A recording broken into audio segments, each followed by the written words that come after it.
I'm Frank Vaughn. It is February 12th, 2025, and although I felt yesterday's edition was a little bit fraught, I think it went over well. And in keeping with the theme of Western Canada, tomorrow I'm going to be doing a live stream on Nadine Ness's platform. She is the founder and president of Unified Grassroots, and just a wonderful woman overall. So look for that. I'm still going to try and push out a video tomorrow, but I don't know how it's all going to flow. But please check this out. Speaking of frauds, I thought we should start out today's edition with a little comic relief. Let's listen to Jagmeet Singh act tough. What does that fighting entail? How do you see that fighting moving forward? Is it reciprocal tariffs?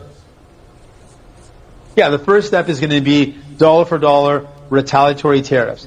Impose a tariff on us, we'll impose a tariff back on you. Again, no one wins in these trade wars.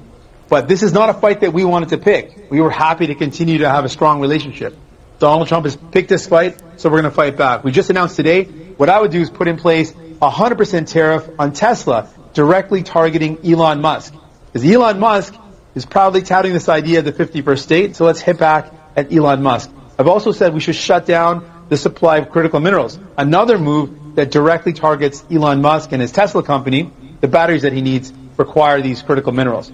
We've got tools.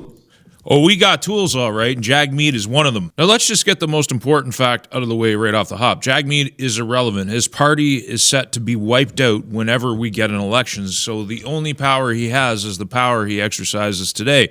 His greatest accomplishment is taking the NDP, which was once the official opposition in Canada for my American audience. When you have more than two parties, one of the parties will become the official opposition, and one of the parties will become the government in an election.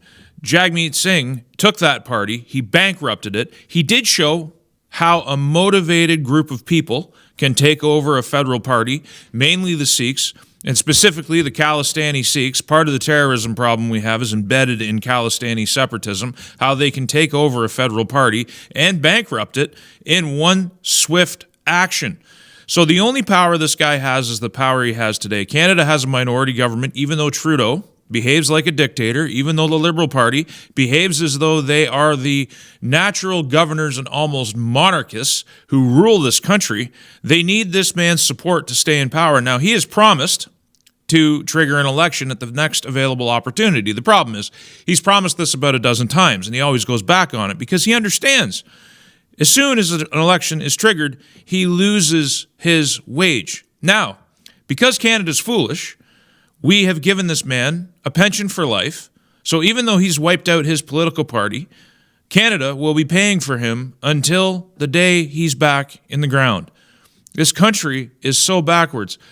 The other thing is, how irresponsible is it that Elon Musk is not allowed to have an opinion? Elon Musk is heading a pseudo department called DOGE, which is trying to find waste, fraud, and abuse, doing something that the Canadian government should actually do with our own government, because we are, as I've shown in my videos, we are rife with money laundering, we are rife with cartelism, we have so much corruption, and we don't have anybody talking about looking at it. Jag wants to tariff Elon Musk specifically for his opinions. So a man is no longer allowed to have an opinion. Elon has nothing directly to do with the so-called trade war against Canada. Trump has put tariffs on us. He has said he demands a safe and secure border. I've talked about how massive the drug trade here is in Canada. I've put numbers on it. I've given you receipts.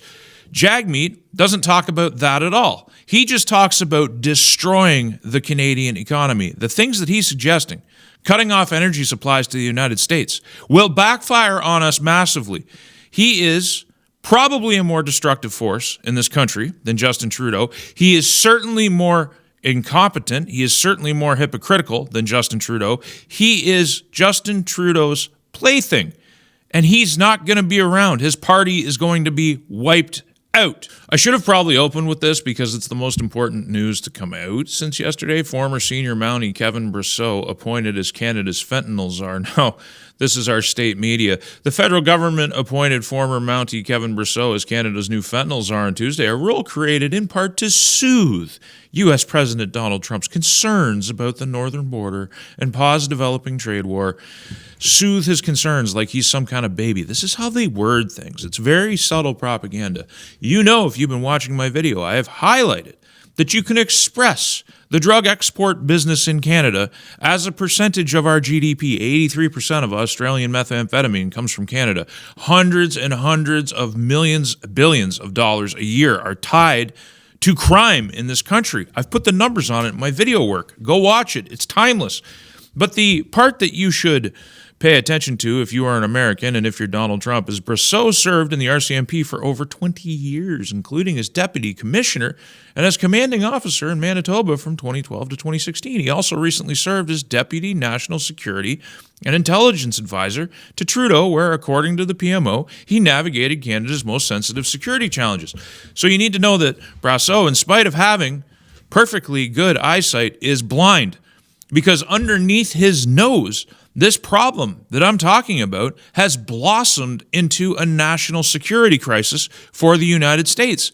We are a corrupt country. We are a country dominated by cartels. We are a country dominated by money laundering and the drug business. This all happened under the watch of these guys. So if I had the ear of Donald Trump, I would tell him, don't buy this. This is not action. Don't settle for a cheap victory.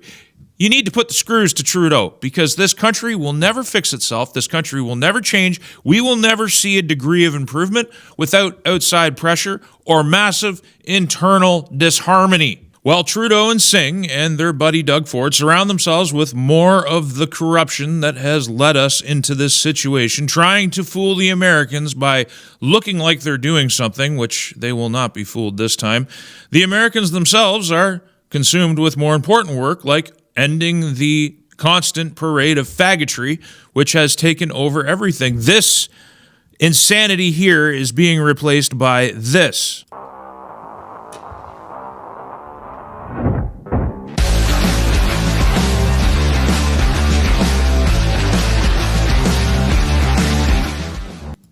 Testosterone is back, baby. Now let's talk about Team Canada for a moment. The loss of trust within the intelligence community in the United States is nothing new.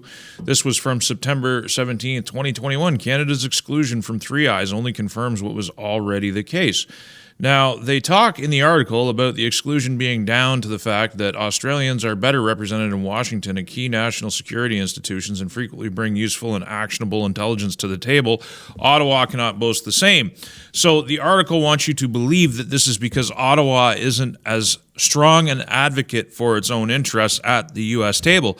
But the fact of the matter is, they've known, even under the Biden administration, they've known that Canada is not a reliable security partner. Why? Because we invite the strategic allies of the United States to train on our soil. We invite drug trafficking. We invite money laundering. We do nothing about it. It's driving up. Alone in the world is our real estate market ballooning of the size that it actually is, and it is driven by illegal money. We've proven this already. Now, getting China to the table, buddying up with China, allowing them to launder their money here, that's a huge problem, because the PLA Navy is a peer competitor. What does peer competitor mean? It means they have more seafaring vessels in their Navy than the Americans do. They have more build-out capacity than the Americans do. They can outproduce the United States, and this is a problem the United States is going to face down.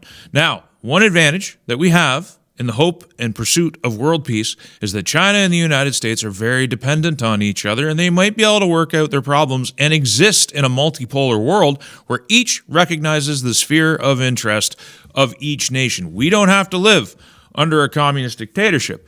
The problem is, Canada has allowed the Americans' peer competitor to largely take over our country. They're not going to stand for it. The whole idea of allowing Canada to purge this disease from within ourselves, we're past that point. We're now going to have outside help whether we want to or not. The headline is Trump tariff threats send sales of Canadian flags through the roof. The media is a full court press of patriotism right now. Your politicians are dressing themselves and wrapping themselves in the Canadian flag and pretending that they've been patriots this entire time, but they have awfully short memories. Does anybody remember this? Our 150th anniversary. They couldn't even just fly the Canadian flag. They couldn't fly the former red ensign. They had to come up with a multicultural, diverse flag symbolized symbolizing, I would argue, the Sustainable Development Initiatives. This is UN stuff. This is WEF stuff. This thing, this perversion of what Canada was flown all over this country. And people who were upset by it didn't get the mainstream media attention. I can't imagine there's people out there who don't remember it, but we had a freedom convoy in Canada, which I would note started in Western Canada, which is the heart of genuine Canadianism right now. It went to Ottawa because there were mandates and lockdowns. People were being destroyed. They decided to lock people who didn't get vaccinated out of necessary medical care. People died by the thousands because of the government. And so genuine Canadians, the last vestige of the soul of this country, drove to Ottawa en masse, tens of thousands of them, dressed in the Canadian flag, genuinely showing true patriotism. And what was the media's response? What was the government's response? What was the socialists and communists allied with the Communist Party of China? What was their response? Canadians becoming flag phobic in wake of freedom movement, says Brock expert. Canadian flag bad. Veterans saddened by use of Canadian flag by convoy protesters. They covered this on our state media.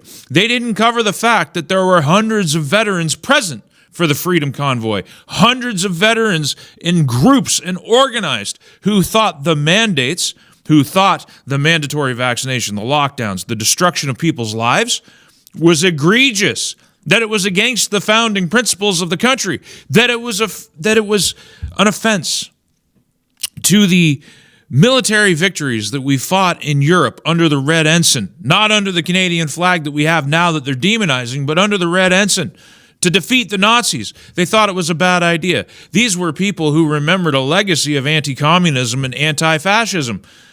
But apparently, CBC doesn't want to talk about them. Convoy, federal government have shifted some people's perspectives on the Canadian flag. About 1/4 of respondents said their view of the flag has become more negative. Canadian flag bad.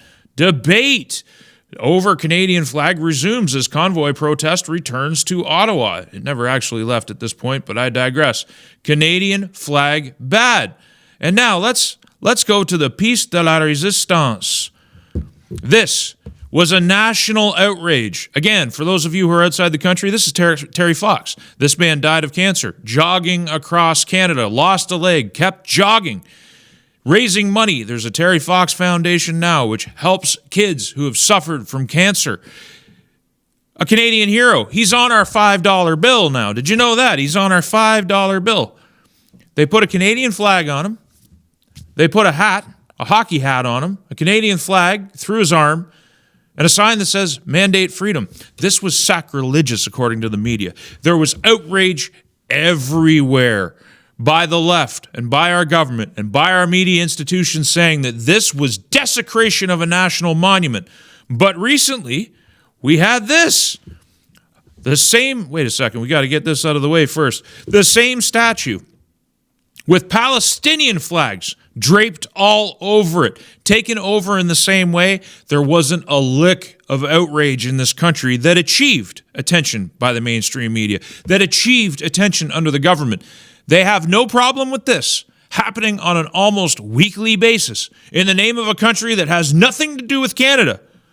But when the freedom convoyers, who actually cared about charter rights, who actually cared about freedoms, who actually cared about people's lives, put a Canadian flag on Terry Fox, it was a national disgrace, at least according to our leadership, which has sold this country out to cartels, which has sold this country out to drug trafficking, which has sold this country out to the communist Chinese, sold this country out and sold your future out for money launderers. They're hypocrites. They're not Canadians. They don't have any patriotism. They're going to destroy you. Listen, their trade war, when they get around to executing it, listening to Jagmeet, the man at the beginning of this video, if they do what they're talking about doing, they're the ones which will destroy the Canadian family. Make no mistake. Donald Trump and his position actually would save Canadians pain. It is the response of your government which will hurt you the most, and they will try to peg it on Donald Trump, and it is a lie. Another lie is Canada's ability to defend itself. We can't even police our own borders. We can't even halt the problems in our own cities. In fact, our government is dedicated to making sure our streets are filled with criminals. Tracy Wilson, one of my favorite people, says in response to Warren Kinsella asking, would you take up arms to defend Canada? First, I would say, what arms? This is a man dedicated to taking all of our arms away. These are some of your fiercest gun control advocates. Tracy Wilson says, this soft little princess celebrated the liberal gun grabs, and now he's LARPing like a soldier, asking if we'd take up arms. Against whom exactly? Just stop. I don't know why people take him seriously. Now, I've been blocked by Kinsella for many years now, but this is the genuine state of Canada's so-called wannabe militia, drag queens and rainbow flag wearers who are going to beat the vaunted U.S. Army. The headline is, Trudeau says Canada as 51st state is a non-starter, vows tariff response. Now, again, I want you to understand, at the risk of repetition, when he talks about a tariff response, he's talking about killing you, the Canadian worker. He's talking about destroying your pocketbook. He's talking about inflating your savings away to nothing. He's talking about tanking and destroying the Canadian dollar. His actions, not Donald Trump's, the government's response. So when they blame Trump, remember, it's these guys who are doing it. This from Salty Albertan. 33 million troops, give or take, in America. 466 million guns, give or take, in the hands of gun-loving Americans. The arsenal of the military, Army, and Navy could wipe Canada off the map. If that makes you angry, well, it should, because your politicians have led you here. Those 60,000 troops, which people are talking about in the Army, would surrender, and they would be smart to, because otherwise they just get to die for nothing, for the politicians who have let them down. So with the soy brigade of drag queens and misgendered people who don't even know what gender they are, Canada will do nothing because they can do nothing, period. Don't get angry at Salty. Don't get angry at me. Get angry at the politicians who have led you here. Listen, the progressive elites from the East, from Eastern Canada, identified yesterday how there's at least two countries within Canada. The Eastern elites are godless. That's the biggest difference between them and the less powerful Western elites who still majoritively have God. The Eastern elites are directionless and rudderless. They think a libertine society can actually build stability. They've assaulted the family. They've assaulted God, allowing church burnings to go on en masse. Hundreds of churches have been burned down in this country. The Canadian government doesn't care. Your media elites don't care. In fact, I would argue it's part of their policy. They don't mind seeing it happen. They're not going to officially encourage it, but they're certainly not going to lift a finger to do anything about it. They have denuded our military. They've given away more money to the Ukrainians so it can be laundered into their dirty politicians' pockets than they're willing to dedicate to expanding and enhancing the Canadian military. They've decided that the rainbow flag matters more than the Canadian flag. And now they want to pose as Team Canada, and now they want to signal strength after they have gutted and weakened this country for decades. So don't buy it. We can't fight the Americans. This whole notion, this virtue signaling that we're going to take up arms and defend ourselves, we can't even take up arms to defend our country now. And while our politicians try to fill their vacuous lack of self-meaning with the fate of a country and mishandling it, down in the United States, great things are happening. Doge investigating feds whose net worths have exploded after Samantha Power bombshell. Now, for those of you who don't know, Samantha Power's net worth blossomed to $30 million, even though she was only making $100,000 a year. Doge has found a pattern in the U.S. government. They have found this actually, the picture that you see on screen. You should watch this whole half-hour clip. It's a 30-minute clip, and it's Donald Trump and Elon Musk, and more importantly, little X, in the Oval Office giving a half hour. There's so much material there, but it's really hard to hear and pay attention to because your eyes are drawn to little X and his childish antics, which is beautiful. The return of children to the public space that aren't having their hair sniffed, that aren't being groped by some sick, twisted president, which is what Joe Biden was, that aren't surrounded by creeps, absolute freakish, godless creeps like Hunter Biden. I can't even believe the cover that people have flown for that scummy pig of a man, bringing it back putting an emphasis on children. This little guy goes everywhere with Elon Musk. You see Donald Trump's grandkids. Barron Trump grew up in front of your face. The restoration of family, the celebration of demographic health, trying to bring it back is what the Americans are all about right now. But back to the point. Doge has discovered all kinds of absurdities, contracts awarded to Democrat insiders that continue to be paid out even though the contract has long since expired. People on a so-called do not pay list still getting their money. The fact that the number of people who can retire in a given month is limited and restricted by the size of the elevator that goes up and down to where they store records deep underground.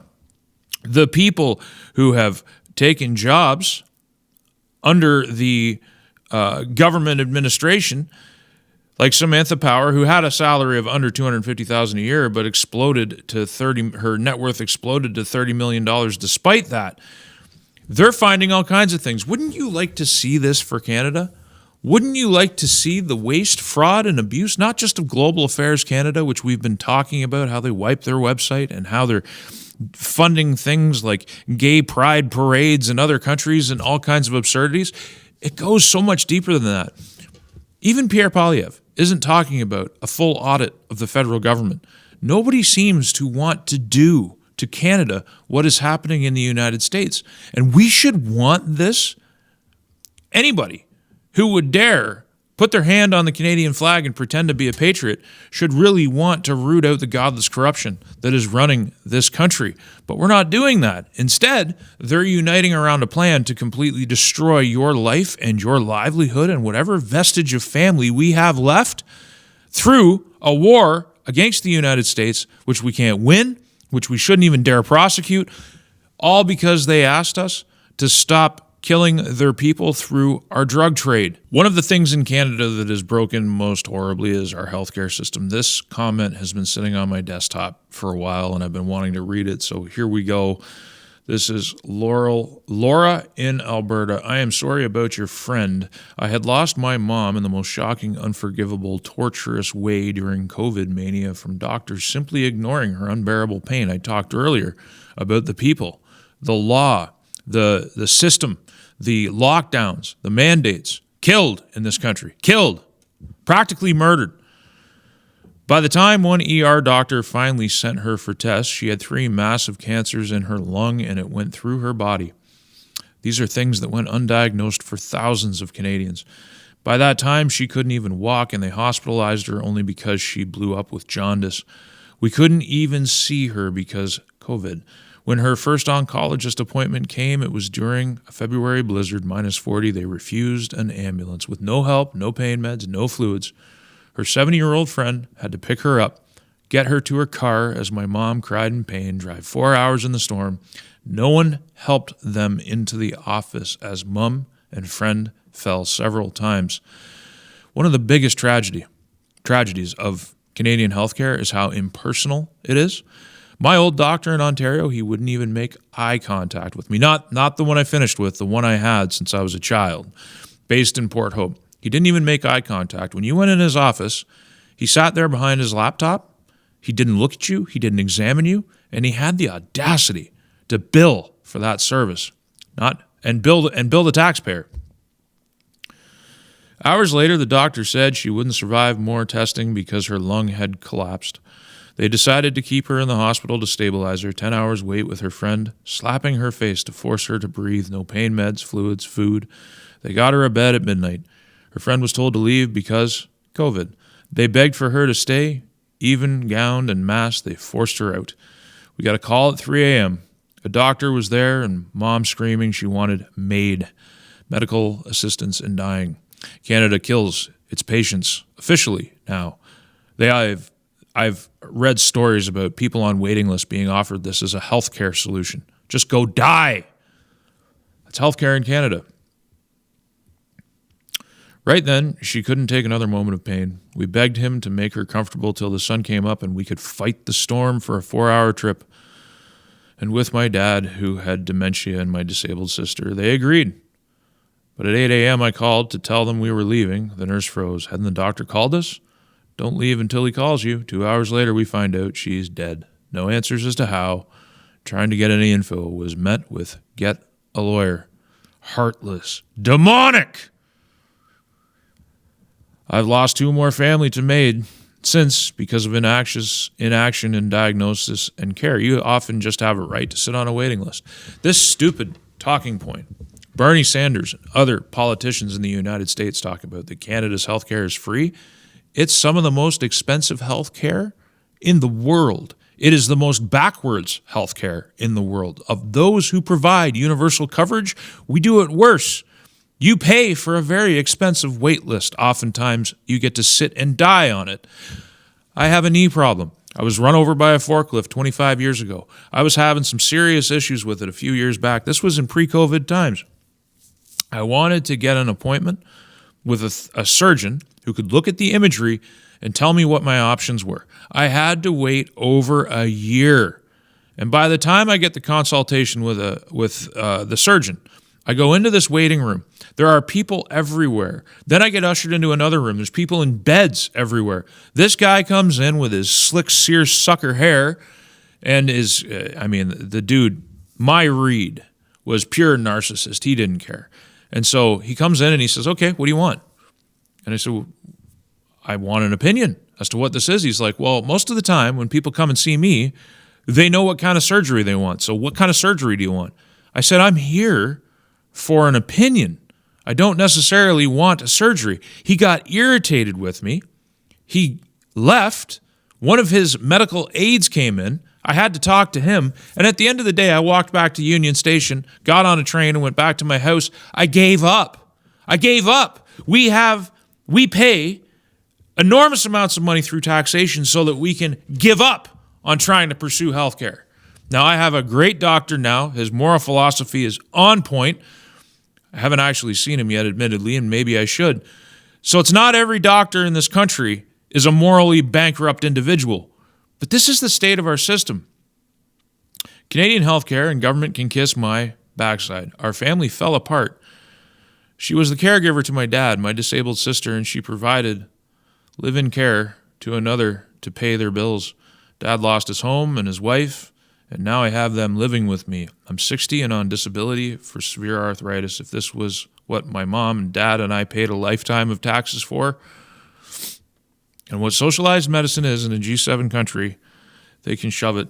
You know, if you don't get an emotional response to reading things like this woman's been with me a long time. She's been following my channel for a long time, and I've been wanting to get to this. This all started because of the heartless mandates that came down during C-19. This all started because they didn't want to give people medical care in the name of fighting a cold that had a very low case fatality. It had a very low mortality. They shut the whole society down over a respiratory infection that the vast majority of people could survive, and they killed thousands of people as a result. It's not even controversial. And this poor woman and her experience is shared by thousands across this country. The true question is this: what are you hanging on to? What is so precious about Canada that you can't live with the idea of reconfiguring the country, maybe splitting it into 2 countries, maybe becoming U.S. states? There's nothing left to lose. We've lost it all. The idea that you have in your head of what Canada means hasn't existed for decades. We have created a corrupt nation, a nation dominated by communists, a nation dominated by the godless, a nation dominated by drug traffickers, and people who are committed to allowing violent criminals back on the street. We're a country whose healthcare system was once the envy of the world, is now a joke to anybody who's outside of this country. We're hanging on to an illusion. Canada is not what we remember it to be. It is now a criminal state run by evil people. And it is my hope that the Americans recognize it for what it is, and that there's enough people in this country who recognize it for what it is and start speaking out vocally so that we can get on with the process of doing something else. I'm Frank Vaughn. If you've supported me in the past, thank you very much. I appreciate all of you. If you'd like to donate, please go ahead and do. And thank you so much for all the engagement that you give me. You're wonderful. I'll see you in the next one. Did you know that I have a website? frankvaughn.ca, the ultimate repository for all of my work, and a backup location just in case the censors come for me again. And if you like the content, please consider using the donate link in one of the options available. There are no paywalls, there is no advertising, and there is no Patreon, and I intend to keep it that way. Thank you for your time and your consideration.